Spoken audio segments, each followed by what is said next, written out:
വിശുദ്ധ ദൈവകുമാരനും പരിശുദ്ധ അമ്മ മാതാവിനും ആയിരം ആയിരം നന്ദി. എൻ്റെ പേര് റെജിസ് ആൻ്റണി. കോട്ടയം ജില്ലയിലെ ആനിക്കാട് എന്ന് പറഞ്ഞ സ്ഥലത്താണ് വീട്. ഞാനിപ്പോൾ എറണാകുളത്താണ് താമസിക്കുന്നത്. എറണാകുളത്താണ് ഞാൻ വരുന്നത്. ഞാനിവിടെ വരാൻ കാരണം എൻ്റെ ജീവിതത്തിൽ വളരെ സങ്കീർണമായ ഒരു കഷ്ടകാല സമയത്തോടെ ഞാൻ കടന്നുപോയി.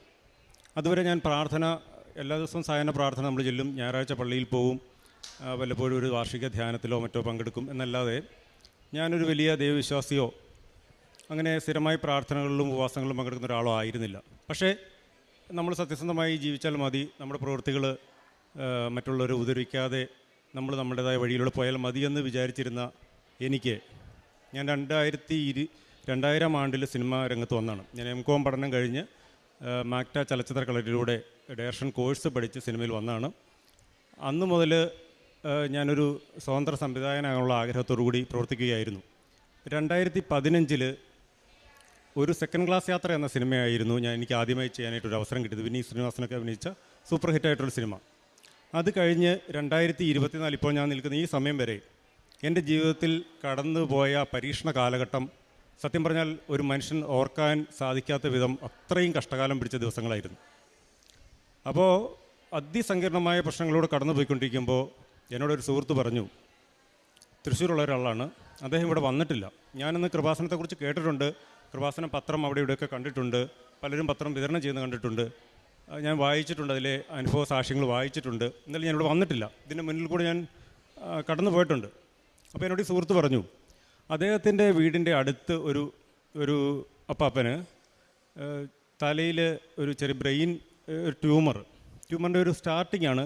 അപ്പോൾ അവർ വീട്ടുകാരോടൊപ്പം ഇവിടെ വന്നു പ്രാർത്ഥിച്ചു. അപ്പോൾ ഇദ്ദേഹത്തിന് വരാൻ സാധിച്ചില്ല, അവരുടെ കൂടെ വരേണ്ട ആളായിരുന്നു, പക്ഷേ വരാൻ സാധിച്ചില്ല. അപ്പോൾ അവർ വന്ന് തിരിച്ചു പോയി സ്കാനിങ് ചെയ്തപ്പോൾ ആ ഒരു ട്യൂമറിൻ്റെ ആരംഭം ഇല്ല എന്ന് ഡോക്ടർ പറഞ്ഞു. അപ്പോൾ എന്നോട് പറഞ്ഞു, ഇങ്ങനെയുള്ള ഒത്തിരി കാര്യങ്ങൾ അവിടെ നടക്കുന്നുണ്ടെന്നാണ് ഞാൻ കേട്ടത്, രജിസ്റ്റർ പറ്റുമെങ്കിൽ ഒന്ന് നമുക്ക് വേണമെങ്കിൽ ഒരുമിച്ചൊന്ന് പോകാമെന്ന് പറഞ്ഞു. അപ്പോൾ ഞാൻ പല പ്രോജക്റ്റുകളും അന്വേഷിച്ച് നടക്കുന്നു. അതിൻ്റെ ഒരു കഷ്ടപ്പാടിനിടയ്ക്ക് വലിയ സാമ്പത്തിക ബുദ്ധിമുട്ടുകളൊക്കെ അനുഭവിക്കുന്ന കാലത്ത് ഞാൻ പറഞ്ഞു, നമുക്കെന്നാൽ ഒരുമിച്ച് പോകാം. പക്ഷേ അദ്ദേഹം ഫാമിലിയും തൃശ്ശൂരിൽ നിന്ന് എറണാകുളം വഴി ഇവിടെ വന്ന് കാറിന് പോയപ്പോഴും എനിക്കന്ന് അവരുടെ കൂടെ വരാൻ പറ്റിയില്ല. പിന്നീട് ഇങ്ങനെ കാര്യങ്ങൾ ഓരോ ദിവസവും ഗുരുതരമായിക്കൊണ്ടിരിക്കുന്ന ഒരു അവസ്ഥയിൽ അദ്ദേഹം വീണ്ടും എന്നോട് പറഞ്ഞു, നിങ്ങൾ കൃപാസനത്തിൽ വരുന്ന പോയിട്ട് മാതാവിനെ ഒന്ന് കണ്ട് നിങ്ങളുടെ മനസ്സിലുള്ള കാര്യങ്ങൾ പറയുക എന്ന് പറഞ്ഞു. അങ്ങനെ ഞാൻ ഒരു ദിവസം കൃപാസനത്തിൽ രാവിലെ വന്നു. അന്നിവിടെ രാവിലെ കുർബാനയുണ്ട്. കുർബാന കൂടി ബ്രദർമാരുടെ പ്രസംഗം കേട്ടു, അച്ഛന്മാരുടെ പ്രസംഗം കേട്ടു, ജോസഫ് അച്ഛൻ്റെ പ്രസംഗം കേട്ടു. അപ്പോൾ സത്യം പറഞ്ഞാൽ ഞാൻ ആ മൂലയ്ക്കിരുന്ന് എൻ്റെ കണ്ണ് നിറഞ്ഞിട്ട് എനിക്ക് മാതാവിനെ കാണാൻ പറ്റാതില്ല. ഞാൻ വന്നപ്പോൾ തന്നെ മാതാവിനെ നോക്കി, പക്ഷേ മാതാവിനെ കാണാൻ പറ്റുന്നില്ല. ഈ സൈഡിലാണ് മാതാവിനെ വെച്ചിരിക്കുന്നത്. അപ്പോൾ ഞാൻ അവിടെ നിന്നിട്ട് മാതാവിനെ എനിക്ക് കാണാൻ പറ്റുന്നില്ല. അപ്പോൾ എന്തോ പെട്ടെന്ന് എൻ്റെ മനസ്സിലേക്ക് മാതാവിൻ്റെ രൂപം വന്നിട്ട് എന്നോട് എന്തോ പറയുന്ന പോലെ എനിക്ക് തോന്നി. അപ്പോൾ ഞാൻ അത് കഴിഞ്ഞ് ഞാൻ എൻ്റെ ആ ഒരു പരീക്ഷണ കാലഘട്ടം ഞാൻ പറയാം. ഈ സെക്കൻഡ് ക്ലാസ് യാത്ര വലിയ സൂപ്പർ ഹിറ്റ് സിനിമയായി ഓടിക്കൊണ്ടിരിക്കുന്ന സമയത്ത് അത് കഴിഞ്ഞ് ഇമ്മീഡിയറ്റ് എനിക്കൊരു വലിയൊരു പ്രോജക്റ്റ് കിട്ടി. മലയാളത്തിലെ വലിയൊരു പ്രമുഖ നടൻ്റെ ഒരു ഡേറ്റ് കിട്ടി. അത് എന്നെ അതുവരെ വർഷങ്ങൾക്ക് മുമ്പ് സിനിമ ഇൻഡസ്ട്രിയിൽ നിറഞ്ഞു നിന്നിരുന്ന ഒരു നിർമ്മാതാവ് വർഷങ്ങൾക്ക് ശേഷം തിരിച്ചു വരുന്ന ഒരു സമയത്ത് എൻ്റെ കയ്യിലൊരു കഥയുണ്ടായിരുന്നു. ആ കഥ ഞാൻ അദ്ദേഹത്തോട് പറഞ്ഞു. അങ്ങനെ ഞങ്ങൾ ഈ നടനോട് പറയുന്നു, അദ്ദേഹത്തിന് ഇഷ്ടപ്പെടുന്നു, ഞങ്ങൾ പ്രോജക്റ്റ് നീക്കുന്നു. അങ്ങനെ പോകുന്ന സമയത്ത് മറ്റൊരു സിനിമ വന്ന സമയത്ത് ഈ നടൻ നമ്മളോട് പറഞ്ഞു, നിങ്ങൾ ഈ സബ്ജക്റ്റ് അവിടെ നിൽക്കട്ടെ, വേറൊരു സബ്ജക്റ്റ് കുറച്ചുകൂടി ഒരു വലിയൊരു ക്യാൻവാസുള്ള ഒരു സബ്ജക്റ്റ് എന്നോട് ചോദിച്ചു. ഞാൻ അങ്ങനെ ഒരു സബ്ജക്റ്റ് പറയുന്നു. അപ്പോൾ അത് ചെറിയൊരു ബജറ്റിന് പകരം വലിയൊരു ബജറ്റിലേക്ക് പോകുന്ന സമയത്ത് ഈ പ്രൊഡ്യൂസർക്ക് അദ്ദേഹത്തിൻ്റെ കയ്യിൽ സാമ്പത്തികമില്ല. അപ്പോൾ ഞാൻ ഒരു നാട്ടിൽ കോട്ടയത്ത് എൻ്റെ ഒരു 2 ഏക്കർ സ്ഥലം വെച്ചിട്ടൊരു കാർഷിക വായ്പ സിനിമയിൽ നിൽക്കാൻ വേണ്ടി, ഞാൻ മദ്യപിക്കുകയോ പുകവലിക്കുകയോ ഒന്നും ചെയ്യാറില്ല. പക്ഷേ എൻ്റെ വീട്, എനിക്കൊരു മോളുണ്ട്, വൈഫുണ്ട്, ഞാൻ കുടുംബം വാടകയ്ക്കാണ് താമസിക്കുന്നത്. അപ്പോൾ ഇതിൻ്റെയൊക്കെ കാര്യത്തിന് വേണ്ടി ഞാനൊരു കാർഷിക വായ്പ എടുത്തു. അത് 9 ലക്ഷത്തോളം രൂപയുണ്ടായിരുന്നു. ആ 9 ലക്ഷം രൂപയോളം എനിക്ക് ബാങ്കിൽ, എൻ്റെ ഫാദർ മരിച്ചുപോയി ബാങ്കിലായിരുന്നു. അപ്പം ബാങ്കിൽ നിന്ന് SBTയിൽ നിന്ന് പൂജപ്പുരയിൽ നിന്നൊക്കെ എനിക്ക് വിളി വരുന്നു, എന്നും വിളിക്കുന്നു. അപ്പോൾ ഞാൻ ഈ പ്രൊഡ്യൂസർ എൻ്റെ കൂടെ എപ്പോഴും ഉണ്ട്, എൻ്റെ വീട്ടിൽ വരുന്നു. അദ്ദേഹം ഒരു പക്ക ഫാമിലി മാനാണ്, വെൽ ഡ്രസ്ഡ്, വെൽ ജെൻറ്റിൽമാന്. അദ്ദേഹത്തിനും എന്നെപ്പോലെ തന്നെ ഒരു മോളാണുള്ളത്.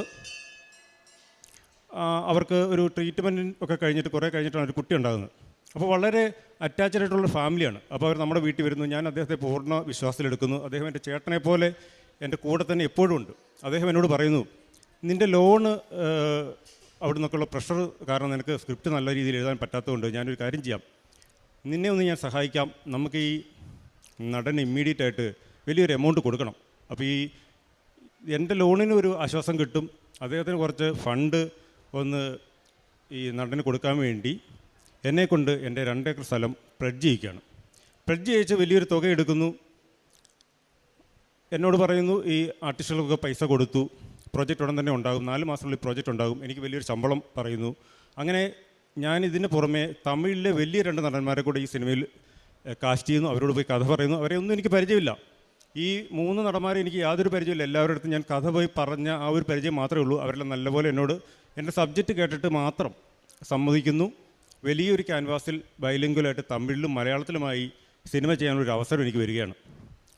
അപ്പോൾ ഞാൻ കൊടുത്ത പൈസ മലയാളത്തിലെ പ്രമുഖ നടന് കൊടുത്തു എന്ന് എന്നെ പറഞ്ഞ് വിശ്വസിപ്പിച്ച ആൾ പിന്നീട് ഞാനൊരു സമയത്ത് അദ്ദേഹം എന്നാ ചോദിച്ചാൽ, ഒരു സിനിമ നടക്കുമ്പോൾ അടുത്ത സിനിമയുടെ കാര്യങ്ങൾ പ്ലാൻ ചെയ്യുന്ന സമയത്ത് അദ്ദേഹത്തോട് അടുത്തിരിക്കുന്ന ആൾക്കാർ പറയാണ്, ഇനി റജീസ് അങ്ങോട്ട് വരണ്ട, നിർമ്മാതാവിനോട് എത്രയും വേഗം അദ്ദേഹത്തിന് കുറച്ച് പൈസ കൊണ്ട് കൊടുക്കാൻ പറഞ്ഞു. അപ്പോൾ ഞാൻ പൈസ ഇതുവരെ ഒന്നും കൊടുത്തില്ലേ എന്ന് ചോദിക്കുമ്പോൾ 5 നയാ പൈസ കൊടുത്തിട്ടില്ല എന്നുള്ളൊരു ഞെട്ടിക്കുന്ന വിവരമാണ് ഞാൻ കേൾക്കുന്നത്. ഞാൻ സത്യം പറഞ്ഞാൽ ഞെട്ടിപ്പോയി.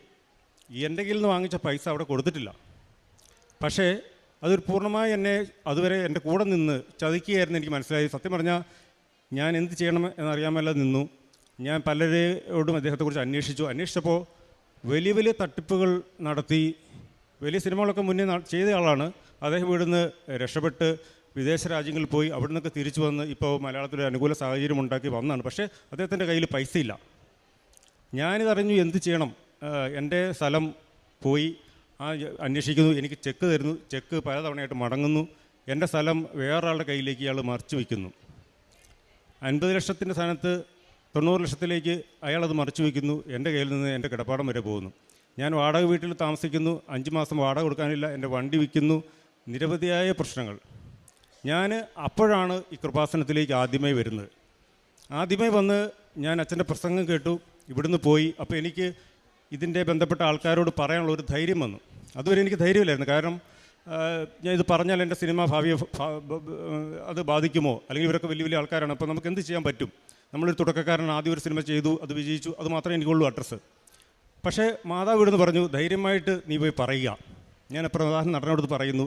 അദ്ദേഹം പെട്ടെന്ന് ഒരു അച്ഛൻ്റെ സ്ഥാനത്ത് നിന്ന് എന്നോട് പറയുകയാണ്, നിങ്ങളെന്തിനാണ് പൈസ മുടക്കാൻ പോയത്? നിങ്ങൾ തിരക്കഥ എഴുതി സംവിധാനം ചെയ്യാനുള്ള അവസരം ഞാൻ തന്നു. ഞാൻ ഉടനെ അയാളെ വിളിക്കാം. ആ നിർമ്മാതാവിനെ വിളിക്കുന്നു. അയാളുടെ കാര്യങ്ങൾ അന്വേഷിക്കുന്നു. അയാൾ കുറച്ച് ദിവസം സമയം ചോദിക്കുന്നു. പക്ഷേ പിന്നീട് എനിക്ക് ചെക്ക് തരുന്നു. എൻ്റെ ചെക്ക് മടങ്ങുന്നു. ഇദ്ദേഹത്തിൻ്റെ ഈ മുന്നോട്ടുള്ള നീക്കം ശരിയല്ല എന്ന് കാണുമ്പോൾ ഈ സിനിമയിലുള്ള പലരും എന്നെ ഉപദേശിക്കുന്നു. നമ്മളങ്ങനെ എൻ്റെ അസോസിയേഷൻ എനിക്ക് വേണ്ടി മീഡിയേഷൻ ഇയാളെ വിളിക്കുന്നു. നിർമ്മാതാക്കളുടെ സംഘടന, ഞാൻ തിരക്കഥാകൃത്തുക്കളുടെ സംഘടനയിലും സംവിധായകരുടെ സംഘടനയിലും അംഗമാണ്. അവർ വിളിക്കുന്നു, മീഡിയേഷൻ വെക്കുന്നു. ഇദ്ദേഹത്തെ വിളിക്കുന്നു. ഇദ്ദേഹത്തിന് നേരത്തെ കുടിശ്ശികയും കാര്യങ്ങളൊക്കെ ഉണ്ട്. പക്ഷേ അവർ വരുന്നു. അവിടെ വരുമ്പോൾ പഴയ വലിയ വലിയ സിനിമകൾ ചെയ്തുള്ള നിർമ്മാതാക്കൾ എനിക്ക് തന്ന ചെക്ക്, മടങ്ങിയ ചെക്ക് ഇദ്ദേഹത്തിന് നേരെ വലിച്ചെറിഞ്ഞുകൊണ്ട് ചോദിക്കുകയാണ്, എന്തിനാണ് ഈ പാവം പയ്യനെ നിങ്ങൾ അയാളുടെ ഭാവി കളഞ്ഞത്? ഇയാൾ ആദ്യ സിനിമ ചെയ്ത് 75 ദിവസമുള്ള ഓടിയൊരു സിനിമയാണ്. നിങ്ങൾ ഇത്രയും പേര്, മലയാളത്തിലെ വലിയൊരു സൂപ്പർ സ്റ്റാർ, തമിഴിലെ വലിയ 2 സൂപ്പർ സ്റ്റാർസുകൾ സമ്മതിച്ചിരിക്കുന്ന ഇത്രയും ഡേറ്റ് കൊടുത്തിരിക്കുന്ന ഈ പ്രോജക്റ്റ് നിങ്ങളുടെ കയ്യിലിരിപ്പുണ്ടല്ലേ ഇല്ലാതായത്? നിങ്ങൾ എന്തുകൊണ്ടാണ് ഇയാളുടെ കുടുംബം നശിപ്പിച്ചത് എന്ന് ചോദിക്കുമ്പോൾ അയാൾക്ക് മറുപടിയില്ല. അപ്പോൾ അവർ പറഞ്ഞു, എത്രയും വേഗം ഇയാൾക്ക് കുറച്ച് പൈസ കൊടുത്ത് അത് സെറ്റിൽ ചെയ്ത് അദ്ദേഹത്തെ വീട്ടിൽ നിന്ന് ഇറക്കി വിടുന്നൊരു സ്റ്റേജ് വന്നിരിക്കുകയാണ്. അപ്പോൾ ഇയാൾ എന്നോട് 2-3 മാസം അസോസിയേഷൻ വഴി സാവകാശം ചോദിക്കുന്നു. പക്ഷേ അത് കഴിഞ്ഞ് അവർ ഫോൺ എടുക്കുന്നില്ല. അസോസിയേഷൻ്റെ ഭാരവാഹികൾ വിളിക്കുമ്പോൾ ഫോൺ എടുക്കുന്നില്ല. അപ്പോൾ ഇയാളുടെ അനുഗ്രഹമായിട്ട് കോവിഡ് ഇങ്ങനെ വരുന്ന സമയമാണ്. അപ്പോൾ പിന്നീട് സമ്പൂർണ്ണ ലോക്ക്ഡൗൺ പ്രഖ്യാപിക്കുകയാണ്. സമ്പൂർണ്ണ ലോക്ക്ഡൗൺ പ്രഖ്യാപിക്കുന്നതിന് തൊട്ട് മുമ്പായി എനിക്കൊരു അനുഗ്രഹം കിട്ടിയത്, അസോസിയേഷൻ്റെ ഭാഗത്തു നിന്നും കേസ് മുന്നോട്ട് കൊണ്ടുപോകാനായിട്ടൊരു അവരൊരു ഇനീഷ്യേറ്റീവ് എടുക്കുന്നു. അവർ ഇനീഷ്യേറ്റീവ് എടുത്ത് ചെറിയൊരു തുക, ഏകദേശം 1 ലക്ഷത്തോളം രൂപ അതിൻ്റെ പ്രിലിമിനറി എക്സ്പെൻസായിട്ട് വേണം. എൻ്റെ കയ്യിൽ 1000 രൂപ പോലും തേച്ചെടുക്കാനില്ലാത്ത അവസ്ഥ, ഞാനൊന്നും ചെയ്യാൻ എനിക്ക് പറ്റിയില്ല എന്ന് അവർക്ക് മനസ്സിലായതുകൊണ്ട് എന്നോടുള്ളൊരു ഹ്യൂമൻ കൺസിഡറേഷനിൽ അവരെ പൈസ കിട്ടുന്നു. അദ്ദേഹത്തിൻ്റെ സ്ഥലവുമായിട്ട് അത് സിവിൽ കേസാകുന്നു. അങ്ങനെ എനിക്ക് ആ സ്ഥലം അറ്റാച്ച് ചെയ്യാൻ സാധിക്കുന്നു. പക്ഷേ പിന്നീട് സമ്പൂർണ്ണ ലോക്ക്ഡൗൺ പ്രഖ്യാപിച്ച് 2.5 വർഷം ഞാൻ വീട്ടിലിരുന്ന് എനിക്കൊന്നും ചെയ്യാൻ പറ്റുന്നില്ല. എനിക്ക് ഉറക്കമില്ലാത്ത രാത്രികൾ ഞാൻ മാതാവിനോട് പ്രാർത്ഥിക്കുന്നു. മാതാവ് എനിക്കിവിടെ വരാൻ പോലും പറ്റുന്നില്ല. കോവിഡ് കാരണം പുറത്തിറങ്ങാൻ സാധിക്കുന്നില്ല. ഒരു ദിവസം കോവിഡ് ഒന്ന് ഒതുങ്ങിയപ്പോൾ ഞാൻ ഇതിലൂടെ മുന്നിൽ പോയപ്പോൾ പുറത്ത് നിന്നിട്ട് പള്ളി അടച്ചിട്ടിരിക്കുകയാണ്. എല്ലാ പള്ളികളും അമ്പലങ്ങളും ഒക്കെ അടച്ചിട്ടിരിക്കുന്ന പോലെ ഈ കൃപാസനം അടച്ചിട്ടിരിക്കുക. ഞാൻ പുറത്ത് നിന്ന് പ്രാർത്ഥിച്ചു, മാതാവ് എന്തെങ്കിലും ഒരു മാർഗ്ഗം കാണിച്ചു തരിക. അത് കഴിഞ്ഞ് 2.5 വർഷം കഴിഞ്ഞ് 2022 തോന്നുന്നു അവസാനം ജൂൺ മാസം ഞാനിവിടെ വരിക. ഞാനിവിടെ വരുമ്പോൾ എനിക്ക് അനുകൂലമായിട്ട് കേസ് വിധിച്ചു. ബാക്കി പക്ഷേ ചെക്ക് കേസിലൊക്കെ ഉൾപ്പെട്ടിരിക്കുന്നവർക്ക് 10% നമ്മൾ കോടതിയിൽ കെട്ടിവെക്കണം. വലിയൊരു തുകയാണ്. വലിയൊരു തുക എന്നെക്കൊണ്ട് ഒരിക്കലും അടയ്ക്കാൻ പറ്റില്ല. അസോസിയേഷൻ്റെ ഭാഗത്തു നിന്ന് അത്രയും വലിയ തുക ഒരു വ്യക്തിക്ക് കൊടുക്കാൻ പ്രൊവിഷനുമില്ല. എന്ത് ചെയ്യും? അപ്പോൾ ഞാൻ രണ്ടാമത് ഇവിടെ വരുവാണ്. രണ്ടാമത് വന്ന് ഞാൻ ആ വാതിൽക്കൽ നിന്ന് കേൾക്കുന്നത് ജോബിൻ്റെ പുസ്തകത്തിലെ ഒരു വചനമാണ്. അച്ഛൻ പ്രസംഗിക്കുക, ജോസഫ് അച്ഛൻ, അങ്ങ് തന്നെ എനിക്ക് ജാമ്യം നിൽക്കണമേ, മറ്റാരാണ് എനിക്ക് വേണ്ടി ജാമ്യം നിൽക്കുക. ഞാനിവിടെ നിന്ന് കരഞ്ഞു പ്രാർത്ഥിച്ചു. തിരിച്ചു ചെന്ന് 2ാമത്തെ ദിവസം എൻ്റെ സുഹൃത്ത് എന്നോട് വിളിക്കുകയാണ്, ഒരാൾക്ക് നിങ്ങളെ ഒന്ന് കാണണം, നിങ്ങൾ ദയവേദി ഇങ്ങോട്ട് വരിക. ഞാനവിടെ ചെല്ലുമ്പോൾ എനിക്ക് ഒരു പരിചയമില്ലാത്ത ഒരാൾ എന്നോട് പറയുകയാണ്, നിങ്ങൾക്ക് എത്ര രൂപയാണ് കോടതിയിൽ കെട്ടേണ്ടത്? അപ്പോൾ ഞാൻ പറഞ്ഞു, വലിയൊരു തുക കെട്ടണം, 7 ലക്ഷം രൂപയോളം കെട്ടണം. അയാൾ പറയാം, ഞാൻ തരാം. അത്ഭുതം എന്ന് പറയണ്ടു. അയാൾ ആ പൈസ അവിടെ കെട്ടുന്നു. കോടതിയിൽ 2ാമത് വീണ്ടും കേസ് മുന്നോട്ട് പോകുന്നു. അങ്ങനെ വളരെ സിവിൽ കേസിൻ്റെ കാര്യം അറിയാമല്ലോ, നീണ്ടു പോവാണ്. പക്ഷേ എന്നാലും എനിക്ക് അനുകൂല വിധിയിലേക്ക് 2ാമതും വരുവാണ്. ഞാനിവിടെ 3ാമത് വരുന്നു. കേസിൻ്റെ വിധി നാളെയാണ്. ഇന്ന് ഞാൻ വരുവാണ്. എനിക്ക് അച്ഛനെ ഇതുവരെ കാണാൻ സാധിച്ചിട്ടില്ല. അപ്പോൾ അച്ഛനെ ഒന്ന് കാണണമെന്ന് എൻ്റെ മനസ്സിൽ ഉണ്ട്, പക്ഷേ കാണാൻ പറ്റിയില്ല. അതിന് തവണ വന്നപ്പോൾ ഞാൻ അച്ഛനെ കാണാൻ ശ്രമിച്ചിട്ട് നടന്നില്ല. അപ്പോൾ എനിക്ക് എങ്ങനെയും അച്ഛനെ ഒന്ന് കാണണം. ഞാൻ അവിടെ ഓഫീസിൽ സംസാരിക്കുമ്പോൾ അങ്ങനെ അച്ഛനെ കാണാൻ എല്ലാവർക്കും പറ്റില്ല, അത് നേരത്തെ സംസാരിക്കണം, ബുക്ക് ചെയ്യണം, തക്കതായ കാരണങ്ങളുണ്ട്, എന്തെങ്കിലും പേപ്പറുകളൊക്കെ വേണമെന്ന് പറയുന്നു. എൻ്റെ ഒന്നുമില്ല. അപ്പോൾ ഞാനവിടെ വളരെ നിരാശയോടുകൂടി നിൽക്കുമ്പം എൻ്റെ മൊബൈലിലൊരു എന്തോ ഒരു റെക്കോർഡ് ഉള്ള പോലെ എനിക്ക് തോന്നി. പെട്ടെന്ന് ഞാൻ മൊബൈൽ എടുത്ത് നോക്കിയപ്പം കോടതിയിൽ ഒരു പേപ്പറുണ്ട്. ഞാനിവിടെ എല്ലാം ഫോട്ടോസ്റ്റാറ്റ് അന്വേഷിച്ച് നടന്നു. ഒരിടത്ത് പോയി പ്രിൻ്റ് ഔട്ട് എടുത്ത് ഞാൻ കൊണ്ട് ഓഫീസിൽ കാണിച്ച് അവിടെ ഒരു ചേട്ടൻ എന്നോട് പറഞ്ഞു, ഇതുകൊണ്ട് അച്ഛനെ ഒന്ന് കണ്ട് കാണിക്കുക. അവർ തന്ന പേപ്പറുമായിട്ട് ഞാൻ അച്ഛൻ്റെ അടുത്ത് വന്നു. അച്ഛൻ ഇവിടെ വെച്ച് എൻ്റെ തലയിൽ കൈവച്ച് പ്രാർത്ഥിച്ചു. ഇതിനെക്കുറിച്ച് ഡീറ്റെയിൽ വെച്ചു. പേടിക്കണ്ട, കേസ് നിങ്ങൾക്ക് അനുകൂലമായി വരും. നിങ്ങൾ മാതാവിൻ്റെ അടുത്തൊന്ന് സാക്ഷ്യം പറയണം.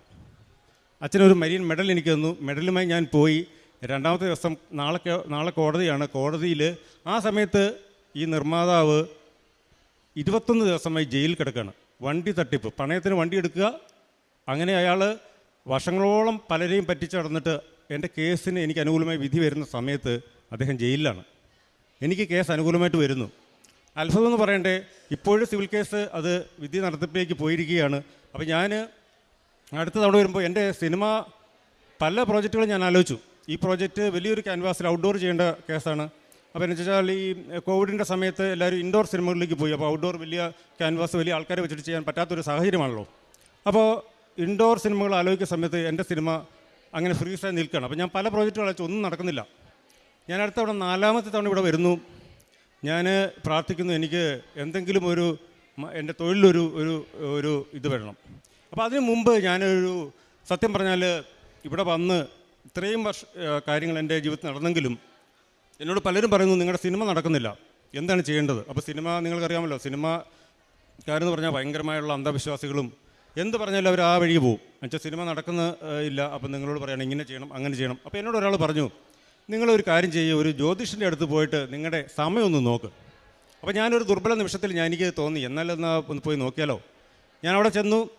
എൻ്റെ നാൾ വെച്ച് നോക്കിയിട്ട് അയാൾ പറഞ്ഞു, 2 വർഷത്തേന് നിങ്ങൾക്ക് ഭയങ്കര സമയം മോശമാണ്, നിങ്ങൾ ഒരു കാരണവശാലും നിങ്ങൾക്ക് സിനിമ നടക്കില്ല, നിങ്ങൾ ഇന്ന കാര്യങ്ങളൊക്കെ ചെയ്താൽ നിങ്ങൾക്കൊരു മാറ്റമുണ്ടാകും. അപ്പോൾ ഞാൻ തിരിച്ചിറങ്ങി വരുന്ന വഴി പള്ളിയുടെ മുന്നിൽ കൂടെ വന്നപ്പോൾ ഞാൻ ഇങ്ങനെ മാതാവിൻ്റെ രൂപത്തിലേക്ക് നോക്കിയിട്ട് എനിക്ക് പെട്ടെന്ന് തോന്നി, ഞാൻ മാതാവിൻ്റെ അടുത്ത് പോയതാണ്, കൃപാസനത്തിൽ പോകണം, എനിക്ക് ഇത്രയും കാര്യങ്ങൾ എനിക്ക് മാതാവ് നടത്തി തന്നു. എന്തുകൊണ്ട് ഞാൻ ഈ കാര്യത്തിൽ ഞാനിങ്ങനെ എൻ്റെ മനസ്സിലൊരു ആശങ്ക വന്നു, ഒരു ആകുലത വന്നു, ഞാനിങ്ങനെ പോയി ഒരു വഴി തെറ്റി വേറെ രീതിയിലേക്ക് പോകുന്നത്. ഞാൻ തീരുമാനിച്ചു, ഏതോ ഒരു ശനിയാഴ്ച, ഞാൻ ഞായറാഴ്ച അന്ന് മുതൽ ഞാൻ തീരുമാനമെടുത്തു, നമ്മൾ സൺഡേ സപ്ലിമെൻറ്റിലൊക്കെ നക്ഷത്രവാരം വരും, അതുപോലും നോക്കുന്നില്ല, നക്ഷത്ര ഫലം വരുമ്പോൾ അതുപോലും നോക്കുന്നില്ല എന്ന് ഞാൻ തീരുമാനിച്ചു. ആ പേജ് വരുമ്പോൾ ഞാൻ സിനിമാ വിശേഷം വായിച്ചിട്ട് ഇത് സ്കിപ്പ് ചെയ്യുക. അന്ന് പോലും തീരുമാനിച്ച, മാതാവേ, എനിക്ക് പറ്റിയൊരു അബദ്ധം, എന്നോട് ക്ഷമിക്കണം, എനിക്ക് എനിക്കൊരു അവസരം, എനിക്കൊരു നല്ലൊരു സിനിമ ചെയ്യാനൊരു അവസരം തരണമേ. ഒരാഴ്ചയ്ക്കുള്ളിൽ എന്നെ ഒരു പ്രൊഡ്യൂസർ, എൻ്റെ ഒരു സുഹൃത്ത് പറഞ്ഞിട്ട് അവർക്കൊരു ചെറിയ സിനിമ ചെയ്യണം, കുറേ പ്രവാസികളാണ്. അവർക്ക് അത് വളരെ കഷ്ടപ്പെട്ട് അധ്വാനിച്ചുണ്ടാക്കിയ പൈസയാണ്. 15ഓളം പേരുണ്ട്. അവരുടെ മുന്നിൽ നിന്ന് ഒരു പ്രൊഡ്യൂസർ നമുക്ക് വേണ്ടി ഒരു സിനിമ ചെയ്യാൻ വന്നിരിക്കുകയാണ്. അപ്പോൾ സിനിമയുടെ കഥയൊന്ന് കേൾക്കണം, ആശയമൊന്ന് കേൾക്കണം, അതൊന്ന് നിങ്ങൾ ചെയ്യണം. അങ്ങനെ ഞാൻ കഥ പോയി കേൾക്കുന്നു.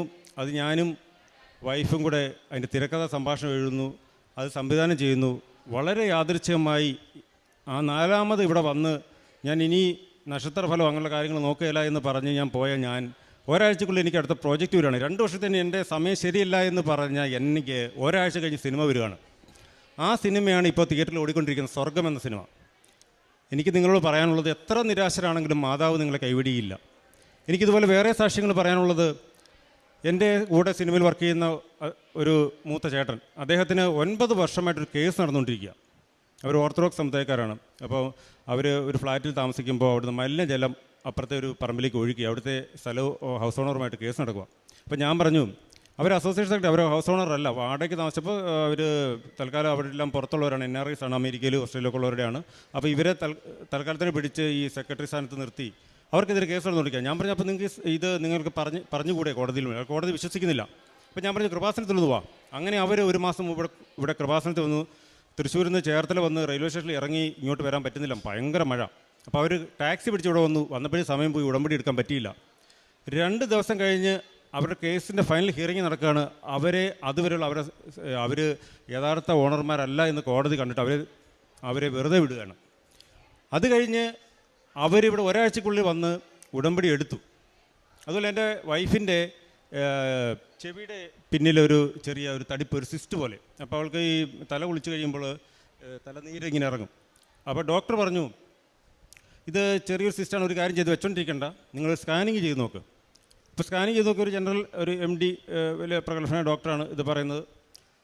അദ്ദേഹം പറഞ്ഞനുസരിച്ച് ഞങ്ങളൊരു സ്ഥലത്ത് പോയി സ്കാനിങ് ചെയ്യുന്നു. അപ്പോൾ അവിടെ ചെല്ലുമ്പോൾ ഇത്രയും കാര്യങ്ങൾ നടന്നപ്പോൾ വൈഫ് ഇവിടെ അങ്ങനെ സജീവമായിട്ട് വരുന്നില്ല. ഞാൻ വൈഫിനോട് പറഞ്ഞു, നമുക്കിവിടെ ഒന്ന് പ്രാർത്ഥിച്ചിട്ട് പോകാം. ഇവിടെ വന്ന് പ്രാർത്ഥിച്ച് ഞങ്ങൾ പോയി. വീട്ടിൽ ചെന്ന് ഉടമ്പടി തൈലമെടുത്ത് കഴുത്തിൻ്റെ പിന്നിൽ ഇവിടെ ഞരമ്പിൻ്റെ ഇവിടെ തേച്ച് പ്രാർത്ഥിക്കുന്നു. സ്കാനിങ്ങിന് ചെല്ലുമ്പോൾ അവിടെ ഇരുന്ന ഡോക്ടർ പറയുകയാണ്, എവിടെയാണ് എടുക്കാൻ ഡോക്ടർ പറഞ്ഞത്? ഇവിടെ ഒന്നും കാണുന്നില്ലല്ലോ എന്ന്. സത്യം പറഞ്ഞാൽ ഇതെല്ലാം നമുക്ക് അത്ഭുതങ്ങളായിട്ട് വരികയാണ്. കാരണം മനുഷ്യന് സാധിക്കാത്ത കാര്യങ്ങൾ ദൈവം അത്ഭുതമായിട്ട് പരിശുദ്ധ അമ്മ മാതാവിലൂടെ നടത്തി തരുന്നു എന്നുള്ളതിൻ്റെ ഭയങ്കരമായ അത്ഭുതങ്ങൾ എൻ്റെ മുന്നിൽ പല തവണയായിട്ട് ദൈവം കാട്ടിത്തരികയാണ്. ഇപ്പോൾ ഈ സ്വർഗം എന്ന സിനിമ വലിയ പ്രൊമോഷനോ പബ്ലിസിറ്റിയോ ഇല്ല. അതിനുള്ള സാമ്പത്തിക സ്ഥിതി നമ്മുടെ പ്രൊഡ്യൂസർമാർക്കില്ല. വലിയ പ്രൊഡക്ഷൻ ഹൗസുകളുടെ വലിയ പടങ്ങൾക്കിടയിൽ യാതൊരു പരസ്യങ്ങളും, വളരെ പരസ്യം കുറവാണ്. പക്ഷേ മൗത്ത് പബ്ലിസിറ്റിയിൽ ഈ ഇന്നലെ 10-20 തിയേറ്ററുകൾ ഹൗസ്ഫുള്ളായിട്ട് സിനിമ ഓടിക്കൊണ്ടിരിക്കുകയാണ്. എങ്ങനെയാണെന്ന് എനിക്കറിയില്ല. മാതാവിനോട് ഞാൻ ഒന്നേ പ്രാർത്ഥിച്ചുള്ളൂ, മാതാവ് ഈ സിനിമ വിജയിപ്പിച്ചു തരണമേ. എനിക്ക് കരിയറിൽ എപ്പോഴും 2ാമത്തെ സിനിമയാണ് ഒരു സംവിധായകൻ്റെ ഭാവി നിർണ്ണയിക്കുന്നത്. ആദ്യത്തെ സിനിമ എത്ര വിജയിപ്പിച്ചാലും ആൾക്കാർ പറയും അത് യാദൃശ്യമായിട്ട് വന്നുപോയൊരു കാര്യമാണെന്ന്. അപ്പോൾ സെക്കൻഡ് ക്ലാസ് യാത്ര കഴിഞ്ഞ് സ്വർഗം വരുമ്പോൾ അത് എന്ത് സിനിമയായിക്കോട്ടെ, ആ സിനിമ വിജയിച്ചില്ലെങ്കിൽ ഒരു സംവിധായകൻ്റെ ഭാവിയില്ല. എനിക്ക് ദൈവം അനുഗ്രഹിച്ച്, മാതാവ് അനുഗ്രഹിച്ച് ആ സിനിമ സൂപ്പർ ഹിറ്റിലേക്ക് സെക്കൻഡ് ക്ലാസ് യാത്രയെക്കാളും കൂടുതൽ അഭിപ്രായത്തോടെ അത് ഫാമിലിയാണ് കാണുന്നത്. 40-45 വയസ്സുള്ള അമ്മമാരാണ് ആ സിനിമ കണ്ട് മൗത്ത് പബ്ലിസിറ്റി, പള്ളിയിൽ നിന്നും അച്ഛന്മാർ സിസ്റ്റർമാരൊക്കെ പോയി കണ്ടിട്ട് നല്ല സിനിമയാണ്, ഇന്നത്തെ കാലഘട്ടത്തിൽ പറയേണ്ട ആവശ്യമാണെന്ന് പറയുമ്പോൾ അതെല്ലാം മാതാവ് എനിക്ക് നേടിത്തന്നാണ്. മാതാവിൻ്റെ ഒറ്റ അനുഗ്രഹം കൊണ്ട് മാത്രമാണ് ഞാൻ വിശ്വസിക്കുന്നത്. ഞാൻ എൻ്റെ കുടുംബവും നിങ്ങളെല്ലാവരും മാതാവ് സമർത്ഥമായിട്ട് അനുഗ്രഹിക്കട്ടെ. ഇതെനിക്കിവിടെ സാക്ഷ്യം പറയാൻ എനിക്കൊരു അവസരം കിട്ടിയതിന് നന്ദി പറയുന്നു. മാതാവിന് നന്ദി പറയുന്നു, അച്ഛന് നന്ദി പറയുന്നു. ഞാൻ നിർത്തുന്നു. ഈശോ മിശിഹായ്ക്ക് എല്ലാവരും സ്തുതിയായിരിക്കട്ടെ. 1 പത്രോസ് 1-ാം അധ്യായം 6-7 തിരുവചനങ്ങൾ. അല്പകാലത്തേക്ക് വിവിധ പരീക്ഷകൾ നിമിത്തം നിങ്ങൾക്ക് വ്യസനിക്കേണ്ടി വന്നാലും അതിൽ ആനന്ദിക്കുവിൻ. കാരണം അഗ്നിശോധനയെ അതിജീവിക്കുന്ന നശ്വരമായ സ്വർണത്തേക്കാൾ വിലയേറിയതായിരിക്കും പരീക്ഷകളെ അതിജീവിക്കുന്ന നിങ്ങളുടെ വിശ്വാസം. അത് യേശുക്രിസ്തുവിൻ്റെ പ്രത്യാഗമനത്തിൽ സ്തുതിക്കും മഹത്വത്തിനും ബഹുമാനത്തിനും ഹേതുവായിരിക്കും. പ്രിയമുള്ളവരെ, റെജിസ് ആൻ്റണി എന്ന ഈ സഹോദരൻ, സംവിധായകൻ, പരിശുദ്ധ കൃപാസന മാതാവിൻ്റെ തിരുനടയിൽ ഏറെ നന്ദിയോടും സ്നേഹത്തോടും കൂടി അമ്മയുടെ ലഭിച്ച വലിയ അനുഗ്രഹത്തിന്, ഒരു ജീവിതം, ഒരു പ്രൊഫഷൻ അതുതന്നെ തിരികെ ലഭിച്ചതിന് നന്ദി പറഞ്ഞുകൊണ്ട് സാക്ഷ്യം പങ്കുവയ്ക്കുകയാണ്. സ്വർഗം എന്ന സിനിമ കണ്ടവർക്കറിയാം, ആ സിനിമ എഴുതി കാണിക്കുന്നത് നീല പ്രതലത്തിൽ വെള്ള അക്ഷരങ്ങളായിട്ടാണ്. അതാണ് ശരിക്കും ആ സിനിമയെ അതിൻ്റെ ഓരോ കാര്യങ്ങൾ കണ്ടപ്പോൾ എന്നെ ഏറ്റവും ആകർഷിച്ചത്. ഞാൻ ഈ സ്ക്രീനിൽ ഈ നീലപ്രതലത്തിൽ വെള്ള അക്ഷരങ്ങളിൽ ഇത് എഴുതി കാണിക്കുമ്പോൾ ഇത് കൊള്ളാലോ, നമ്മുടെ കൃപാസനത്തിൻ്റെതാണല്ലോ എന്ന് പെട്ടെന്ന് എൻ്റെ മനസ്സിങ്ങനെ പറഞ്ഞുകൊണ്ടിരുന്നു. പിന്നീടാണ് ഇദ്ദേഹത്തിന് ഫേസ്ബുക്ക് വല്ലതും ഉണ്ടോ, അക്കൗണ്ട് വല്ലതും ഉണ്ടോ എന്ന് കരുതി ഇങ്ങനെ കഴിഞ്ഞ ഒരു 5-6 ദിവസം മുമ്പ് ഒന്ന് അന്വേഷിച്ചത്. അപ്പോൾ ഫേസ്ബുക്കിൽ ഞാൻ നോക്കുമ്പോൾ ഇന്നിവിടെ പറഞ്ഞ ഈ സാക്ഷ്യം മുഴുവനും കുറിച്ചിട്ടിട്ടുണ്ട്. ആ ആദ്യ ദിവസങ്ങളിൽ ഇത് റിലീസാകുമ്പോൾ ആ സ്വർഗം എന്ന് പറയുന്ന സിനിമയുടെ പോസ്റ്ററിൻ്റെ ഒപ്പം നമ്മുടെ കൃപാസന മാതാവിൻ്റെ ചിത്രവും ചേർത്താണ് ആ പോസ്റ്റർ അപ്ലോഡ് ചെയ്തിരിക്കുന്നത്. ഈ കടന്നുപോയ പീഡാനുഭവത്തിൻ്റെ മുഴുവൻ വിവരണങ്ങളും അവിടെ എഴുതിയിട്ടുണ്ട്. അതാണ് എന്നെ കൂടുതൽ ഈ സഹോദരൻ്റെ ഈ സിനിമയെ കുറച്ചുകൂടി സന്തോഷത്തോടുകൂടി കാണുവാൻ കാര്യമായത്. ഉടമ്പടി എടുത്തതോ ഇവിടെ വന്നുപോയതോ ഒന്നും അറിയില്ല. എങ്കിലും അമ്മ മാതാവിൻ്റെ തിരുനടയിൽ അമ്മ മാതാവിനെ അറിയുകയും സ്നേഹിക്കുകയും ചെയ്തുകൊണ്ട് ഈ ഒരു പ്രൊഫഷനിൽ ഈ സഹോദരൻ നിലനിന്നു. മരണം വരെ എത്താവുന്ന ജീവിതത്തിൻ്റെ വലിയ ഉണ്ടായിരുന്ന മുഴുവൻ നേട്ടങ്ങളും, ഏതാണ്ട് 1 കോടി പറ്റി വരുന്ന മുഴുവൻ സമ്പാദ്യവും ഒന്നും അറിയാതെ നഷ്ടപ്പെട്ടിട്ട് ജീവിതം താളം തെറ്റിപ്പോയിട്ട് തിരികെ ഇങ്ങനെ പിടിച്ചു കയറി വരുവാൻ അമ്മ മാതാവ് ഈ നാളുകളിൽ ഈ മകനെ സഹായിച്ചുവെന്നതാണ് പിന്നീട് ഞാൻ അതിലൂടെ വായിച്ചു പോയപ്പോൾ മനസ്സിലാക്കിയത്. ശരിക്കും സാക്ഷികൂടാരത്തിൻ്റെ അരികിൽ വന്ന് ഈ പേര് ആദ്യം വായിച്ചപ്പോൾ ഇത് ഈ ദിവസങ്ങളിൽ പരിചയപ്പെട്ട പേരാണല്ലോ എന്നർത്ഥമാണ് മുഖത്തോട്ട് നോക്കിയത്. ഒരു സംശയത്തിന് പുറത്താണ് ചോദിച്ചത്, ഡയറക്ടറാണോ എന്ന്. കേട്ടപ്പോൾ വലിയ സന്തോഷം തോന്നി. കാരണം കഴിഞ്ഞ ശനിയാഴ്ച നമ്മുടെ കൃപാസനത്തെ ഈ അൾത്താരയിൽ നമ്മൾ പറഞ്ഞ വചന പ്രഘോഷണം ഈ റെജിസ് ആൻ്റണി എന്ന ഈ സഹോദരൻ്റെ ജീവിതത്തെയും സാക്ഷ്യത്തെയുമായിരുന്നു. അമ്മ മാതാവ് ഏറ്റവും അടുത്ത ദിനങ്ങളിൽ ഈ മകനെ ഈ അൾത്താരയിൽ കൊണ്ടുവന്ന് ആ ഉടമ്പടി ജീവിതത്തെയും ഉടമ്പടി ജീവിതത്തിലൂടെ ലഭിച്ച ആത്മധൈര്യത്തെയും എല്ലാം തകരുമ്പോഴും ഞാൻ കൂടെയുണ്ടെന്ന് പറഞ്ഞ് അമ്മ മാതാവ് കൈപിടിച്ച് നടത്തിയതിനെയും അതിലൂടെ പുതിയ ഒരു ജീവിതം ഈ 2ാമത്തെ സിനിമയിലൂടെ ഈ പ്രൊഫഷൻ തൻ്റേതാണെന്നും ഏറ്റവും മികച്ച സിനിമകൾ, മികച്ച ഗാനങ്ങൾ, മികച്ച പശ്ചാത്തല സംവിധാനങ്ങൾ ഒക്കെ എടുത്തുകൊണ്ട് ഈ ക്വാളിറ്റിയുള്ള ഒരു സിനിമാ സംവിധായകനായി ഈ ഫീൽഡിൽ നിൽക്കുവാൻ തനിക്കൊരു ആയുസ്സുണ്ടെന്നും ഭാവിയുണ്ടെന്നും ലോകത്തിന് മുൻപിൽ സാക്ഷ്യപ്പെടുത്തും വിധം മകനെ ഈ സാക്ഷ്യകൂടാരത്തിൽ ഈ അൾത്താരയിൽ ചേർത്ത് നിർത്തിയത് പരിശുദ്ധ കൃപാസനം മാതാവ് മാത്രമാണ്. ഇത് നമുക്ക് നൽകുന്ന വലിയ സന്ദേശം, എത്ര കണ്ട് ജീവിതം തകർന്നു പോകട്ടെ, ആരൊക്കെ നമ്മളെ പരാജയപ്പെടുത്തട്ടെ, എത്ര കണ്ണീർ തോരാതെ വന്നുകൊണ്ടിരിക്കട്ടെ, അമ്മയിൽ ആശ്രയിച്ചുകൊണ്ട് നാം പ്രാർത്ഥിക്കുമെങ്കിൽ ചാരക്കൂനയിൽ നിന്ന് പോലും നമ്മളെ ഉയർത്തിക്കൊണ്ടുവരുവാൻ അമ്മയ്ക്ക് പദ്ധതിയുണ്ട്, അമ്മയ്ക്ക് വഴികളുണ്ട്. അമ്മ ദൂതന്മാരെ അയക്കും, നമ്മുടെ ജീവിതങ്ങളെയും സാഹചര്യങ്ങളെയും എല്ലാ മേഖലകളെയും സുരക്ഷിതമാക്കും. 2-3 ദൂതന്മാരുടെ സാന്നിധ്യം സഹോദരൻ പറയുന്നുണ്ട്. ഒന്ന്, ഒരു വ്യക്തി വഴിയാണ് കൃപാസനത്തിലേക്ക് വരുവാനായിട്ടുള്ള ആദ്യത്തെ ഒരു താല്പര്യം വരുന്നത്. 2ാമത്തത് മറ്റൊരു വ്യക്തിയാണ് കോടതിയിൽ അടയ്ക്കേണ്ട പണം ചെറുതല്ല, 7 ലക്ഷം രൂപ അടയ്ക്കുവാനായിട്ട് താല്പര്യപ്പെട്ട് മുന്നോട്ട് വരുന്നത്. 3ാമത്തത് ഉടമ്പടിയെടുത്ത് മാതാവിനോട് ഒന്ന് വഴിമാറിപ്പോയപ്പോൾ മാപ്പ് ചോദിച്ചപ്പോൾ ഇങ്ങോട്ട് തിരക്കി ഒരു പ്രൊഡ്യൂസർ വന്നിട്ട് ഞങ്ങളുടെ പടം സംവിധാനം ചെയ്യണമെന്ന് ആവശ്യപ്പെടുകയാണ്. ഇതൊന്നും യാദൃച്ഛികമല്ല, ഇതൊക്കെ ദൈവനിശ്ചയമാണ്.